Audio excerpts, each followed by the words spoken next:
ஸ்ரீ சங்கரா TV நேயர்களுக்கு நமஸ்காரம். நேயர்கள் அனைவருக்கும் இனிய தமிழ் புத்தாண்டு நல்வாழ்த்துக்கள். இந்த இனிய காலை பொழுதிலே உங்கள் அனைவரையும் சுபதினம் நிகழ்ச்சியில் சந்திப்பதில் மிக்க மகிழ்ச்சி.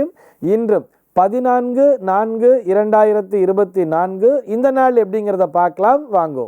இன்றைய தினம் குரோதி வருடம் சித்திரை மாதம் 1ஆம் தேதி ஞாயிற்றுக்கிழமை. திதி பார்த்தோம்னா வளர்பிறை ஷஷ்டி திதி பகல் 11:44 வரைக்கும் இருக்கு.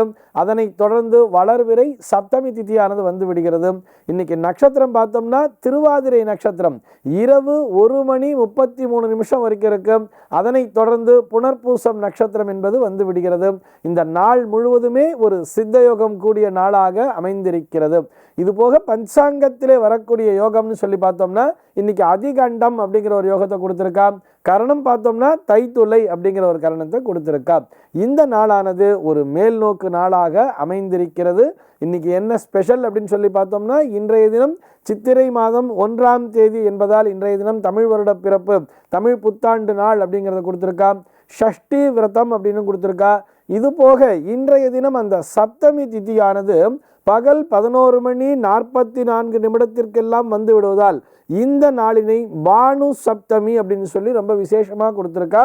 அதாவது இந்த பானு சப்தமினா என்னன்னு சொல்லி கேட்டோம்னா பானுவாரம் என்று சொல்லப்படக்கூடிய இந்த ஞாயிற்றுக்கிழமை நாளும் சப்தமி திதியும் ஒன்றாக இணைகின்ற நாளை பானு சப்தமின்னே சொல்லுவார்.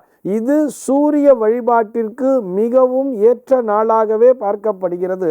ஒரு ரத சப்தமி நாள் அன்னைக்கு பூஜை பண்ணால் எந்த அளவுக்கு பலன் கிடைக்குமோ அதே அளவு பலனானது இன்றைய தினம் இந்த பானு சப்தமி நாளிலே சூரிய வழிபாடு செய்வதன் மூலமாக கிடைக்கும் அப்படின்னு சொல்லி நம்முடைய சாஸ்திரமானது சொல்லி இருக்கிறது. இது போக இன்றைய தினம் பஞ்சாங்கத்திலே விஷு கனி அப்படிங்கிறத கொடுத்துருப்பா. பஞ்சாங்க பட்டனம் அப்படின்னு சொல்லியிருப்பா.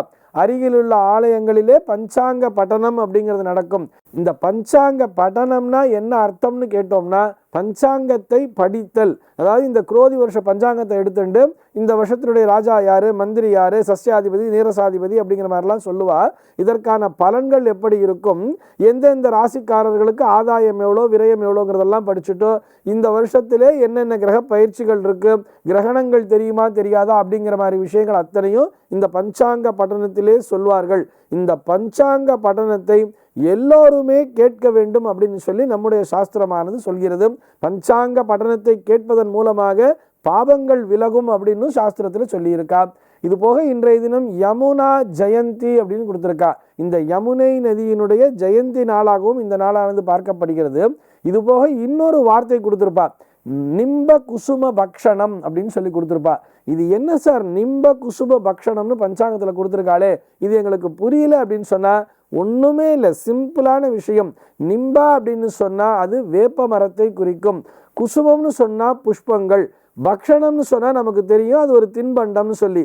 ஒன்றுமே இல்லை, இந்த வேப்பம்பூவினால் செய்யப்பட்ட தின்பண்டத்தினை இன்றைய தினம் சாப்பிட வேண்டியது அப்படிங்கிறத தான் அவள் அப்படி கொடுத்துருக்கா.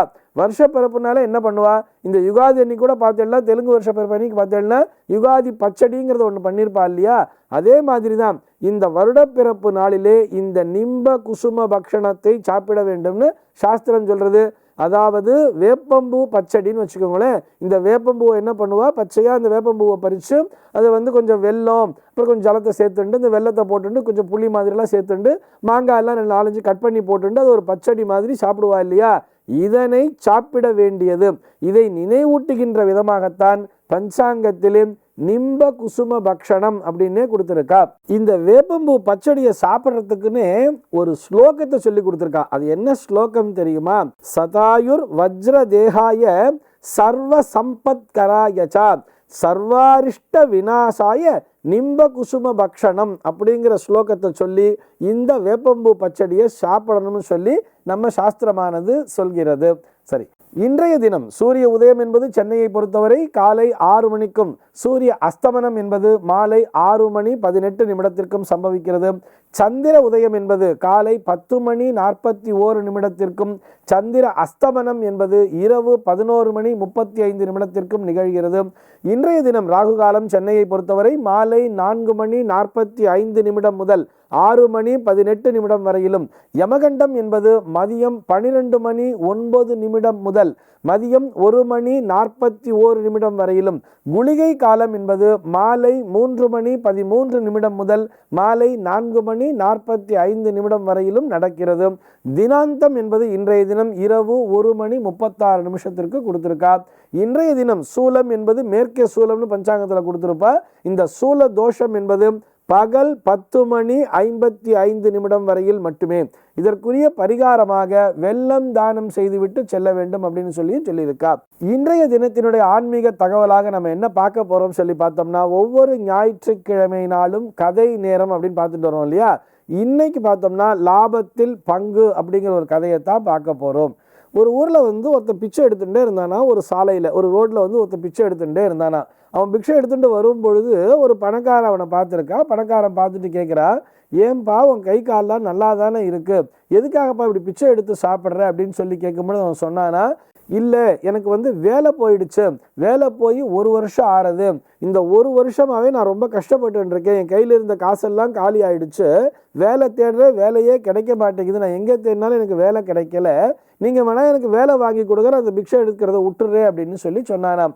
அதற்கு அந்த பணக்காரர் சொன்னாரா, இல்லைப்பா என்னால் வேலையெல்லாம் வாங்கி தர முடியாது, வேணா நான் அவனுக்கு ஒரு ஹெல்ப் பண்ணுறேன், என்கிட்ட கொஞ்சம் இடம் இருக்குது, அந்த இடத்த நான் உனக்கு தரேன், அந்த இடத்திலே நீ விவசாயம் செய்து சம்பாதித்து கொள்கிறாயா அப்படின்னு கேட்கும் பொழுது அவன் சரின்னு சொல்லி தலையாட்டினானாம். இவர் என்ன சொன்னாரா, அந்த இடம் மாத்திரம் இல்லை, அந்த இடத்திலே உனக்கு தண்ணீர் வசதி உள்பட ப்ளஸ் நான் உனக்கு தானியங்கள், நீ விளைவிப்பதற்கான தானியங்கள், உனக்கு என்னென்ன சப்போர்ட் வேணுமோ எல்லாமே நான் உனக்கு பண்ணித்தரேன், நீ உழைச்சி சம்பாதிச்சுக்கிறியான்னு கேட்ட உடனே அவன் ரொம்ப சரின்னு சொல்லி ஆர்வத்தோடு தலையாட்டிட்டு கேட்டாரா, நான் எவ்வளவு உங்களுக்கு பங்கு தர வேண்டும், 50-50 தரணுமா, இல்லை 60-40 நீங்கள் 60% எடுத்துட்டு எனக்கு 40% தருவேளா, இல்லை 75-25 மாதிரிலாம் சொல்கிறாளே, நான் எவ்வளோ உங்களுக்கு தரணும், பங்கு தரணும் அப்படின்னு கேட்கும்பொழுது அவர் சொன்னாரா, நீ பெருசாக எனக்கு ஒன்றும் தர வேண்டாம், உன்னுடைய உழைப்பு நீ 90% நீயே எடுத்துக்கோ, எனக்கு ஒரு 10% மட்டும் கொடுப்பா போதும், அது கூட நீ கொடுத்துதான் எனக்கு ஆகணுங்கிற விஷயம் எதுவும் கிடையாது, நீ கொடுத்துதான் நான் வாழணுங்கிறது இல்லை, எதுக்காக சொல்கிறேன்னா உனக்கு என்னுடைய நினைவு என்பது இருக்க வேண்டும் அல்லவா, நீ நன்றி கடன் பட்டு இருக்க வேண்டும் அல்லவா, அதுக்காகத்தான் சொல்கிறேன், மாதம் எனக்கு நீ அதுலேருந்து 10% கொடுத்துரு அப்படின்னு சொன்னாராம். இவனுக்கு ரொம்ப சந்தோஷம் தாங்கலையா, சரின்னு சொல்லி கேட்டுண்டு இவன் போய் இந்த தன்னுடைய உழைப்பால் உயர ஆரம்பித்து விட்டான் அப்படின்னு இந்த கதையானது வர்றது. நன்னா உழைக்கிறான், நிறைய சம்பாத்தியங்கிறது வர்றது, செல்வம் சேர்ந்துட்டே இருக்கு. அந்த முதலாளி சொன்ன மாதிரி 10% அவருக்கு மாதம் கொடுத்துக்கிட்டே இருந்தானாம். இப்படி சில காலங்கள் உருண்டோடின. கொஞ்ச நாள் கழிச்சு பார்க்கும்பொழுது இவனுக்குள்ளாக ஒரு தலை கணம் என்பது வந்து விட்டதாம். என்ன பண்ணான்னு பார்த்தா, நான் உழைக்கிறேன், நான் கஷ்டப்படுறேன், அவர் சும்மா ஒரு ஓரத்தில் உட்காந்துக்கிட்டு இருக்காரு, அவர் பாட்டி சுகமாக உட்காந்துட்டு இருக்கிறதுக்கு அவருக்கு எதுக்கு நான் 10% தரணும் அப்படின்னு சொல்லிட்டு நான் எதையுமே தரப்போகிறது இல்லைன்னு சொல்லிட்டு உட்காந்துட்டான் நான் பேசாமல். இப்போ இதே மாதிரி அவர் தன்னுடைய பர்சன்டேஜை வாங்கிறதுக்காக வரும்பொழுது இவர் நான் தரவே முடியாதுன்னு சொல்லி அங்கே அவர்கிட்ட தர்க்கம் பண்ண ஆரம்பிச்சுட்டானாம். தர்க்கம் பண்ணுறானா, எதுக்கு நான் உங்களுக்கு தரணும், நீங்கள் சும்மா தானே உட்காந்துட்டு இருக்கீங்க, அதுக்கு எதுக்கு நான் உங்களுக்கு தரணும், உங்களுக்கு வேணா உங்கள் இடத்த வேணா நீங்கள் திருப்பி எடுத்துக்கிங்க அப்படிங்கிற மாதிரிலாம் நிறைய வார்த்தைகளை அவன் விட்டுக்கொண்டே வந்தானாம். இந்த கதையை நான் ஏன் சொல்கிறேன் அப்படின்னு சொன்னால், நம்மில் பலரும் இதைத்தான் செய்து கொண்டிருக்கிறோம் அப்படிங்கிறதுக்காக. இங்கே நான் அந்த பணக்காரன்னு சொல்கிறது யாரை தெரியுமா, கடவுளை சொல்கிறேன். அந்த கடவுள் தான் நமக்கான இன்வெஸ்ட்மெண்ட்டை கொடுத்துருக்கார். நமக்கான இன்வெஸ்ட்மெண்ட்டுங்கிறது என்ன தெரியுமா, நம்முடைய கை காலும் தான். நாம் ஒரு ஆரோக்கியமான உடலை நமக்கு கொடுத்திருக்கிறார், நாம் நன்றாக உழைத்து கொண்டிருக்கிறோம், உழைச்சி சம்பாரிச்சுக்கிட்டு இருக்கோம். ஆனால் என்ன பண்ணுறோம்னு பார்த்தோம்னா இறைவனை மறந்து விடுகிறோம். சார் நீங்கள் என்ன சொல்ல வரீங்க, இறைவனுக்கு பங்கு தரணும்னு சொல்கிறீங்களா, நான் மாதம் போய் கோயில் உண்டியலில் காசு போடணும்னு சொல்கிறீங்களான்னு கேட்டால் நிச்சயமாக அதுபோல் இல்லை. இறைவன் நம்ம கொடுத்து தான் இறைவன் வாழணுங்கிற அவசியமே கிடையாது. இறைவன் நம்மிடம் எதிர்பார்ப்பது என்ன தெரியுமா, அந்த 10% அப்படிங்கிற ஒரு விஷயம் தான தர்மங்களுக்காக செலவிட வேண்டும். இருப்பவன் இயலாதவனுக்கு உதவி செய்திட வேண்டும் சொல்றார். ஒரு 1000 ரூபாய் சம்பாதிக்கிறவன் அழகா ஒரு 100 ரூபாய் இல்லாதவனுக்கு கொடுக்கலாம் இல்லையா. 1 லட்சம் ரூபாய் சம்பாதிக்கிறான்னு சொன்னா அதுல 10% 10,000 ரூபாய் வேண்டாம், அட்லீஸ்ட் மாசம் ஒரு 5,000 ரூபாய் தான தர்மங்களுக்காக, இயலாதவர்களுக்காக அப்படின்னு சொல்லி எடுத்து வைக்கலாம் இல்லையா. ஆனால் இதை நம்மில் பலரும் செய்வதே இல்லை. நான் சம்பாதிக்கிறேன், இது எனக்கான தேவைக்காக நான் சேர்த்து வச்சுக்கிட்டு இருக்கேன், நான் எதுக்கு அடுத்தவங்களுக்கு தரணும் அப்படிங்கிற மாதிரி தான் நினைக்கிறோமே தவிர, இந்த இன்வெஸ்ட்மெண்ட் அத்தனையுமே, அதாவது இந்த ஆரோக்கியமான உடல் அமைப்பாகட்டும் அல்லது ஒரு நல்ல உத்தியோகமாகட்டும், இது அத்தனையுமே இறைவன் நமக்கிட்ட பிச்சை என்பதை நினைவிலே கொள்ள வேண்டும். அதை நினைவிலே கொண்டு எவன் ஒருவன் நல்லபடியாக மாதந்தோறும் தன்னுடைய சம்பாத்தியத்திலிருந்து ஒரு குறிப்பிட்ட பங்கு என்பதை இயலாதவர்களுக்கு கொடுத்து உதவி செய்து வருகிறானோ அவன் மட்டும்தான் வாழ்க்கையிலே நல்ல வளர்ச்சியை காண முடியும். இந்த தகவலோடு இன்றைய தினம் நான் உங்களிடமிருந்து விடைபெறுகிறேன். மீண்டும் உங்கள் அனைவரையும் நாளைய தினம் ஒரு சுவாரஸ்யமான தகவலோடு சந்திக்கிறேன். எம்பெருமானியுடைய திருவருளினாலே இந்த நாள் உங்கள் அனைவருக்கும் சுப தினமாக அமைவதற்கு வாழ்த்துக்கள்.